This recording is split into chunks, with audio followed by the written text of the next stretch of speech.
Baik, Assalamualaikum warahmatullahi wabarakatuh. Perkenalkan nama saya Lutfi Edi Pratama, NPM 22130202006. Di sini saya akan mempresentasikan tugas latihan membuat CRUD di Classroom Pemrograman Web 2, kelas 3C. Yang pertama-tama di sini membuat database yang dengan nama CRUD. Yang kedua membuat tabel mahasiswa dengan kolom ID angkatan, nama, NIM, dan jurusan. Yang dimana primary key-nya di sini adalah ID. Yang ketiga, download file Bootstrap. Di sini dikarenakan tidak memakai Tailwind atau sejenisnya, tapi memakai Bootstrap. Bootstrap di sini adalah sebuah framework CSS untuk mempermudah kita membangun website yang dinamis, sehingga kita tidak perlu memerlukan sintaks-sintaks CSS yang terlalu panjang.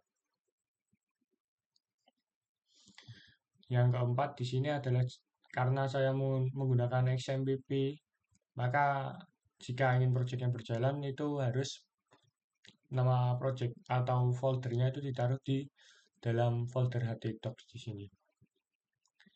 Yang kelima di sini adalah membuat file koneksi.php.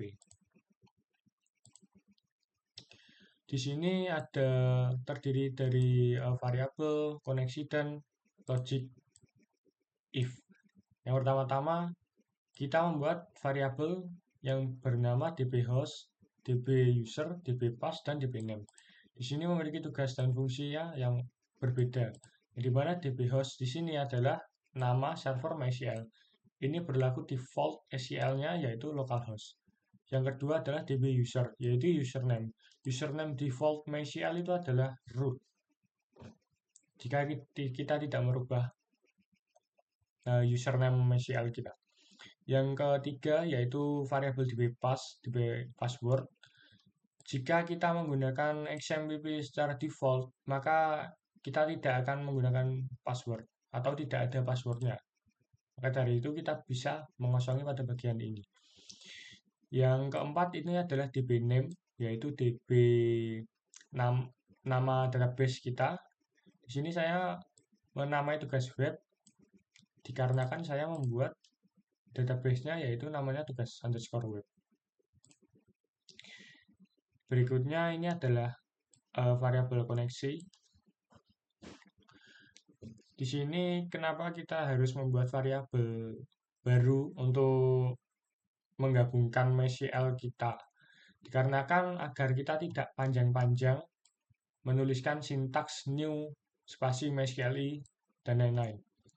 Kita cukup memanggil variabel koneksi ini untuk menggunakan fungsi mengkoneksikan database di sini. Ya, yang dimana MySQL ini mengkoneksikan antara localhost, user, password, dan name. Yang berikutnya yaitu logic if. Jika koneksinya itu sama dengan error, maka dia akan mati, die. Kan fungsi PHP die, yaitu koneksi gagal. Sebenarnya di sini juga bisa ditambahkan else, yaitu entah itu ditambah tombol warning atau alert atau apapun itu juga bisa. Berikutnya ada bagian index.php, yaitu index itu adalah tampilan utama di sini, tampilan utama user. Pertama-tama di sini ini ada defaultnya HTML. Di sini jika kita menggunakan Bootstrap di sini, maka kita akan memanggil bootstrapnya, bootstrap.css yang berada di folder CSS juga. Berikutnya pada bagian body, di sini ada pembungkus div yang dimana fungsinya untuk sebuah kontainer utama untuk pembungkus antara panel primary dan panel body. Panel primary di sini itu ada teks yang bernama tambah data.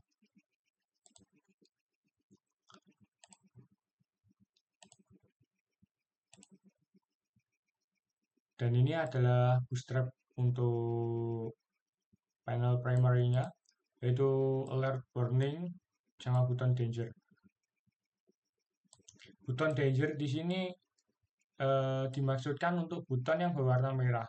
Jadi di Bootstrap sendiri itu warnanya tidak warna blue, warna krem, itu tidak, tapi memakai button danger, button dan lain-lain.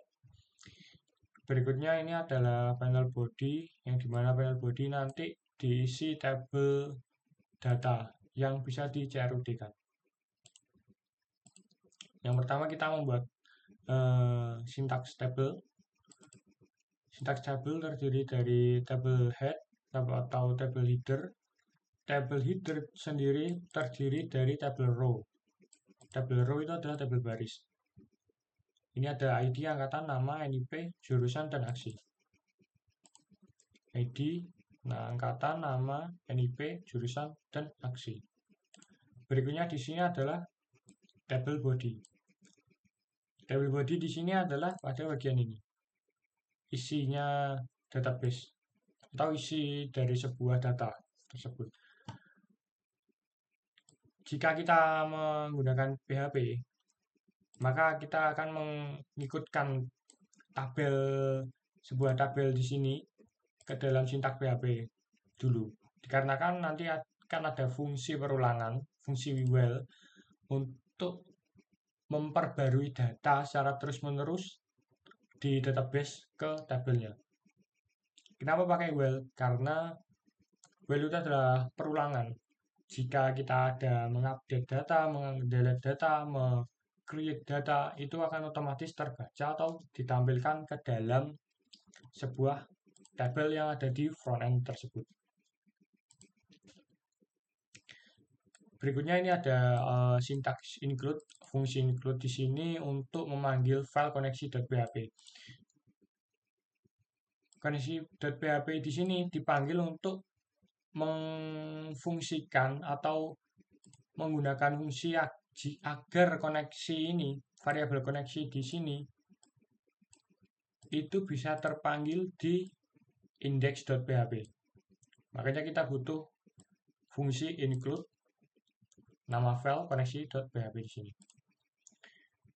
Ini ada variabel result. Variabel result sendiri memiliki fungsi query koneksi. Query-nya ini select from mahasiswa, select semua dari data mahasiswa, order by, urutkan berdasarkan nama secara ascending, secara abjad dahulu, abjad urut terlebih dahulu. Ini adalah perulangan yang saya maksud. Well,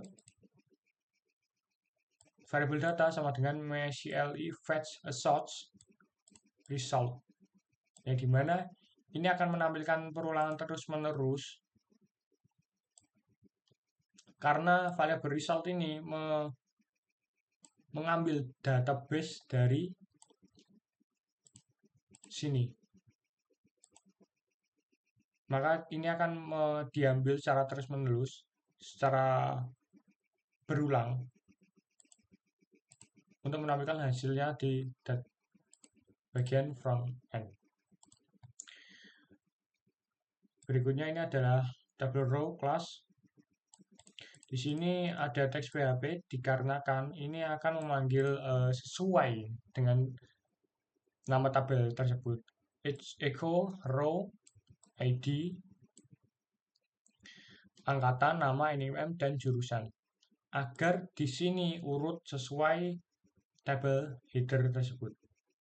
ID, angkatan, data angkatan, nama, data namanya di sini.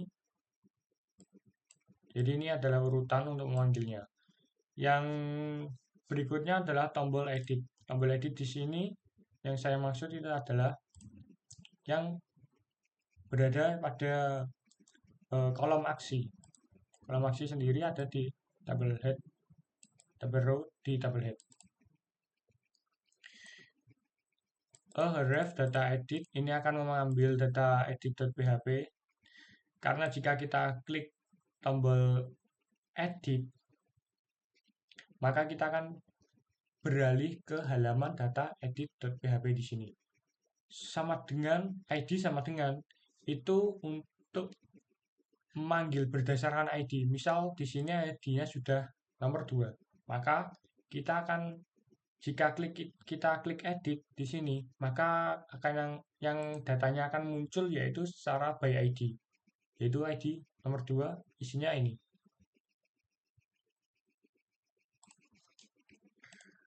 Berikutnya ini adalah tombol hapus.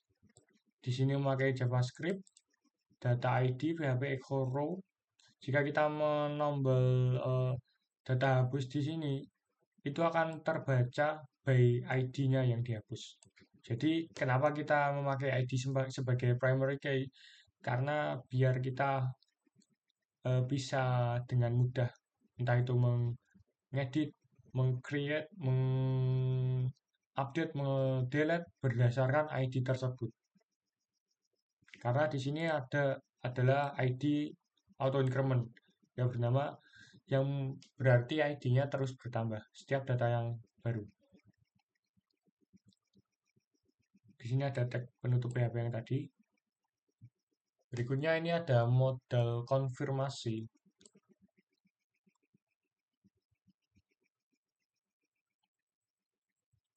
Ini fungsinya untuk saat kita mendelete data, ini akan muncul.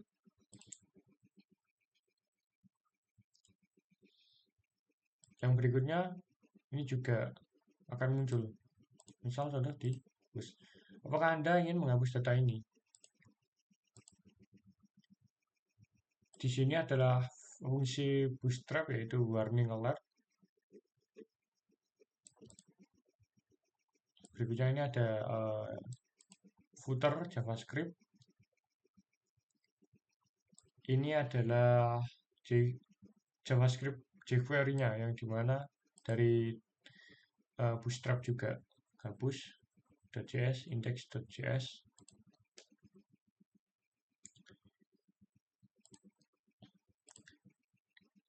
Yang kedua di sini ada data add.php.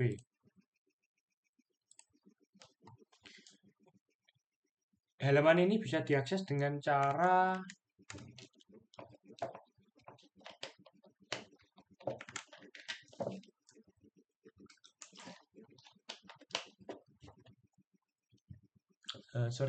halaman ini bisa diakses dengan cara jika kita menombol tombol add di sini, tambah data di sini, maka yang muncul akan ini angkatan nama, NIM, jurusan, kolom angkatan kolom nama, kolom NIM dan kolom jurusan. Sesuai dengan di sini ada kelas panel body lagi, container panel body ya. Kalau di CSS standarnya membuat kelas container agar kita tidak bingung. Form, method, post. Dikarenakan ada dua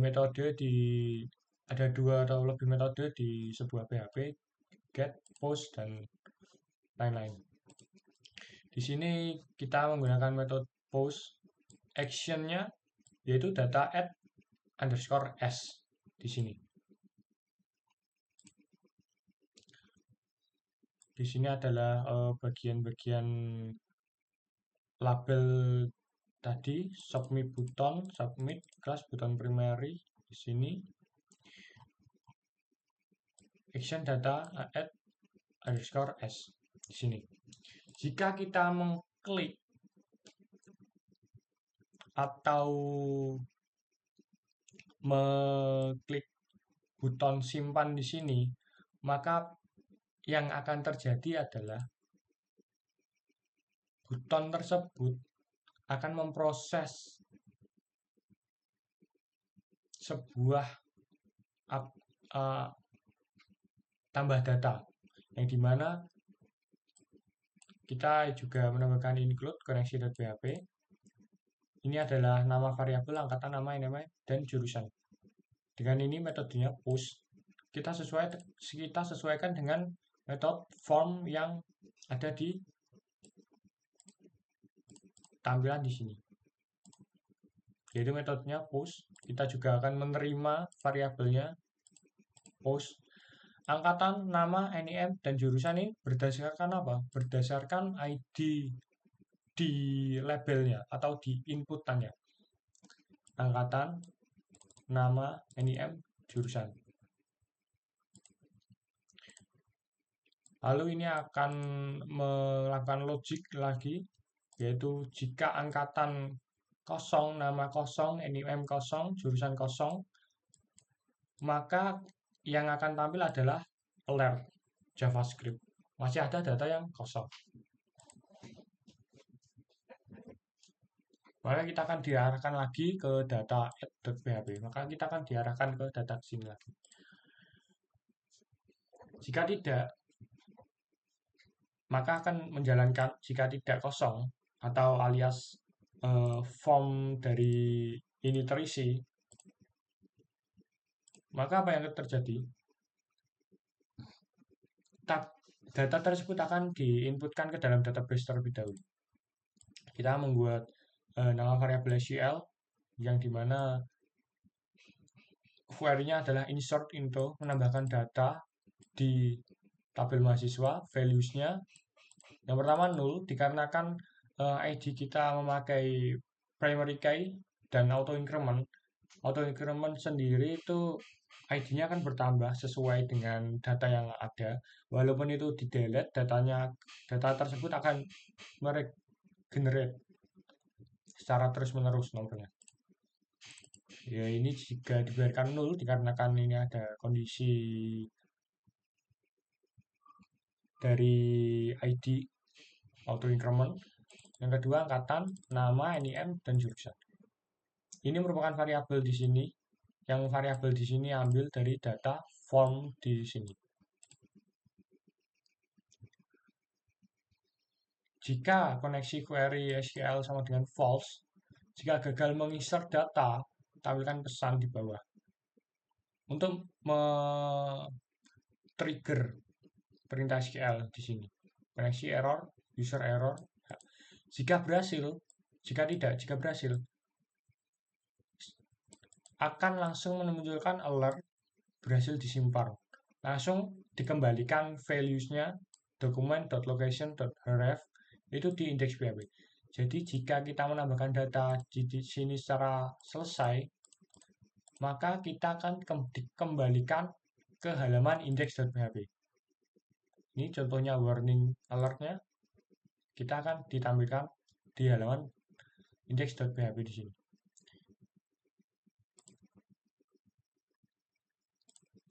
Berikutnya data edit. Data edit sendiri ini merupakan jika kita mengklik sesuatu ini, mengklik edit ini, kita akan bisa mengedit data-data tersebut. Ini berdasarkan ID. Di sini ada PHP seperti biasa, include dulu ID, get, mengambil ID, result, MySQL query, select from mahasiswa berdasarkan ID, bukan berdasarkan nama. Dikarenakan ID itu memiliki unique atau memiliki auto increment, bisa disebut juga primary key, dimana ini row, assert, result, mengembalikan nama variabel di sini. Ini merupakan div panel body, metodenya post, actionnya data edit s.php di sini. Ini ada ID ini akan tidak bisa diubah. Ini angkatan, nama, NIM, jurusan, ini akan bisa diubah dikarenakan ini statusnya required. Button, type, submit, class, simpan. Oke, berikutnya kita akan menuju data edit s. Ini seperti biasa kita membuat variabel yang dimana variabelnya itu mengambil push dari variabel dari nama di sini, name di sini. Kemudian jika data inputan kosong, jika data kosong maka akan dijalankan script masih ada data yang kosong. Lalu akan dikembalikan kepada ID, akan diberitahukan kemana data yang kosong itu berdasarkan ID data tersebut. Jika tidak, SEL akan menjalankan update query update dari tabel mahasiswa untuk mengset angkatan sama dengan angkatan, nama sama dengan nama. Ini merupakan untuk memperbarui atau mereplace data berdasarkan angkatan dari database diganti dari angkatan edit profile tadi. Dan di mana ini juga berdasarkan ID tersebut, ID data. Ini ada logik pengecekan lagi. Jika koneksi query-nya false atau salah, maka akan men-trigger perintah SEL salah. Jika tidak, maka kita berhasil.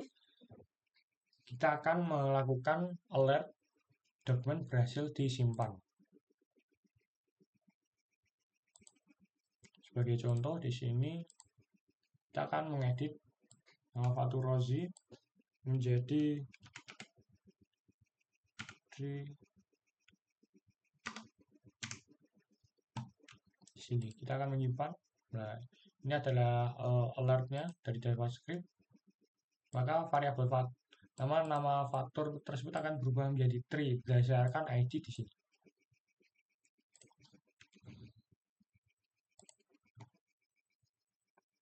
Berikutnya di sini ada delete. Delete di sini adalah untuk menghapus data tersebut. Jika ini adalah form action-nya. Seperti biasa kita akan mengincludekan koneksi .php dulu. Ini adalah menerima ID dari URL yang artinya menghapus data ini berdasarkan ID, bukan berdasarkan angkatan, nama, NIP maupun jurusan, tapi berdasarkan ID. Dimana kita akan membuat variabel result, itu MySQL menjalankan query, yaitu query-nya delete from tabel mahasiswa, delete dari tabel mahasiswa, di mana ID sama dengan ID, yang dimana kita akan berpatokan mendelete data berdasarkan ID tersebut. Jika hasilnya berhasil dihapus, maka akan menjalankan script dari JavaScript yang berupa alert teksnya berhasil dihapus, maka akan mengembalikan ke halaman index.php. Contoh di sini kita akan menghapus Lutfi. Ini adalah berupa tampilan ya, tampilan delete sini. Maka kita akan hapus. Maka ini kan alert jika berhasil dihapus. Ini sudah berhasil dihapus.